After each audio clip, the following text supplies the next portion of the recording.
हम practice set का question number 45 discuss करेंगे। इसमें 45 नंबर क्वेश्चन है कि सिक्किम को पूर्ण राज्य का दर्जा किस वर्ष दिया गया। ऑप्शन नंबर ए 1973, बी 74, सी 75 और डी हमारा 1976। तो इसका करेक्ट आंसर 1975 है। इसके साथ आपको इम्पोर्टेंट टर्म्स भी कुछ याद रखने हैं कि जो सिक्किम था वो 1974 डेट आपको याद रखनी है। 1974 तक ये क्या था, ये एक स्वतंत्र राज्य था। तो 1974 में एक 35वां संविधान संशोधन हुआ था। इसके द्वारा इसका पूर्ण राज्य स्वतंत्र राज्य था, इसका दर्जा समाप्त कर दिया। और उसके साथ 36वां संविधान संशोधन किया गया। इसके द्वारा 1975 में इसका जो स्वतंत्र राज्य था इसका दर्जा समाप्त कर दिया और इसे 22वें राज्य के रूप में घोषित कर दिया और भारत के राज्यों में इसको शामिल कर लिया गया था। इसी के साथ ही हमारा नेक्स्ट क्वेश्चन है कि निम्नलिखित में से किस वर्ष संसदीय अधिनियम द्वारा लंकाद्वीप, मिनिकॉय, अमीनद्वीप और लक्षद्वीप इनका नाम बदल दिया गया। ऑप्शन नंबर ए हमारा 1973, बी 74, सी 75 और डी 1972। तो इसका जो करेक्ट आंसर है आपको याद रखना है 1973।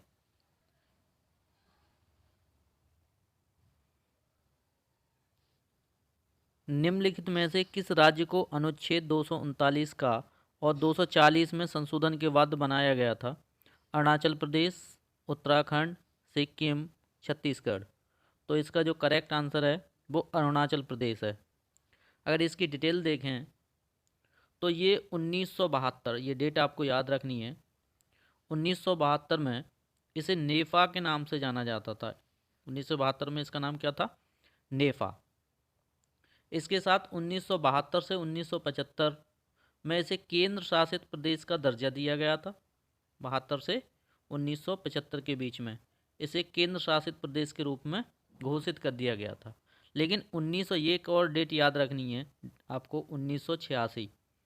तो 1986 में उस समय क्या हुआ था कि 240 में संशोधन करके इसे पूर्ण राज्य का दर्जा दे दिया गया था।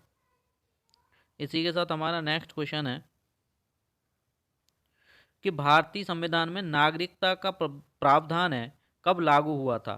ऑप्शन नंबर ए 1950, बी 1949, सी 1951 और डी 1952। तो इसका करेक्ट आंसर जो है वो हमारा ऑप्शन नंबर बी यानी कि 1949। 1949 में अनुच्छेद 5, 6, 7, 8 और 9 और भाग 2 को नागरिकता के संबंध में 26 नवंबर, आपको ये डेट याद रखनी है, 26 नवंबर 1949 को लागू कर दिया गया था। इसी के साथ हमारा नेक्स्ट क्वेश्चन है कि मनुष्य एक सामाजिक प्राणी है, यह कथन किसका है। ए प्लूटो, बी अरस्तु, सी रूसो और डी हमारा है लास्की। तो इसका जो करेक्ट आंसर है हमारा वो ऑप्शन नंबर बी यानी कि अरस्तु। अरस्तु ने मनुष्य को एक सामाजिक प्राणी कहा, ये याद रखना है। इसी के साथ हमारा नेक्स्ट क्वेश्चन है कि राजनीतिक शास्त्र में माप विद्या किसे कहते हैं। ऑप्शन नंबर ए हमारा ब्लूमसी, बी ब्राइस, सी आपका है बोरिन और डी बकल। तो इसका जो करेक्ट आंसर है वो हमारा है ब्राइस। ब्राइस को माप विद्या कहा जाता है राजनीतिक शास्त्र में। हमारा नेक्स्ट क्वेश्चन है कि डायग्नोसिस्ट या अल्ट्रासाउंड का आविष्कार किसने किया। ए हमारा अलेक्जेंडर फ्लेमिंग, बी यान डोनाल्ड, सी ए लेवेरन, डी रॉबर्ट कोच। तो हमारा आंसर है इसका ऑप्शन नंबर बी यानी कि यान डोनाल्ड, ये ध्यान रखना है। नेक्स्ट हम देख लेते हैं कि तारों का जो रंग है वो किस पर निर्भर करता है। ऑप्शन नंबर ए तापमान, बी दूरी, सी त्रिज्या और डी वायुमंडलीय दाब। तो इसका जो करेक्ट आंसर हमारा है वो ऑप्शन नंबर ए यानी कि तारों का जो तापमान होता है उससे तारों का रंग निर्भर करता है। तापमान अधिक होगा तो तारे अधिक चमकीले और साफ दिखाई देंगे। हमारा जो नेक्स्ट क्वेश्चन है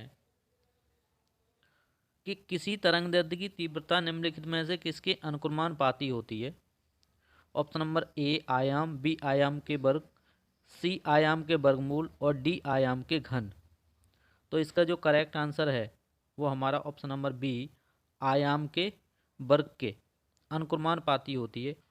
हमारा नेक्स्ट क्वेश्चन है कि मधुमक्खी का डंक डैश डैश से युक्त होता है, यानी कि मधुमक्खी के डंक में क्या होता है। क्वेश्चन ये है, ए एक अम्लीय तरल होता है, बी एक लवण होता है, सी एक क्षारीय तरल या द्रव होता है, या इनमें से कोई नहीं।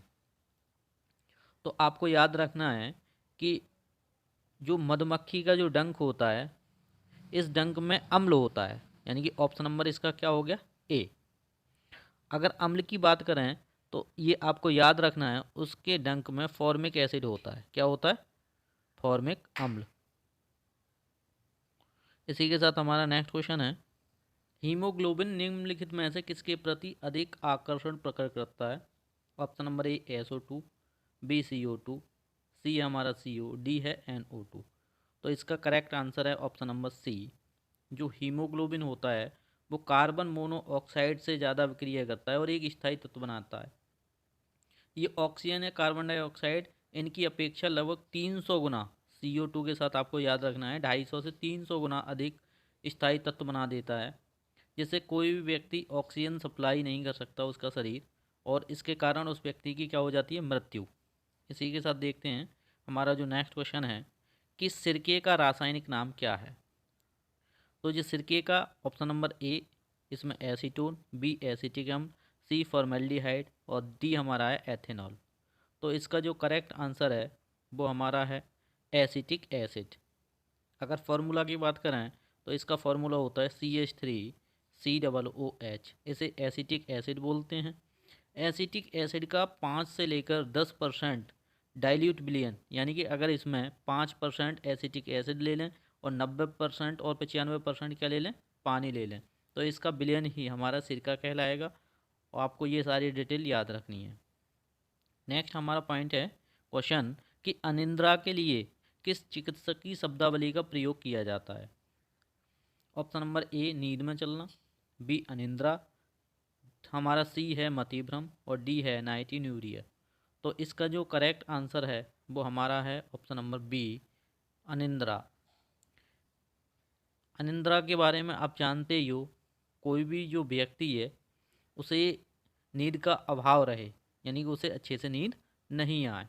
इसी के साथ हमारा नेक्स्ट क्वेश्चन है कि आलू कंच को 2 भागों में काटा जाता है, कंद होना चाहिए इसमें। ये आलू को हमने 2 हिस्सों में काट दिया, उसके एक पृष्ठ पर आयोडीन की कुछ बूंदें हमने गिरा दी।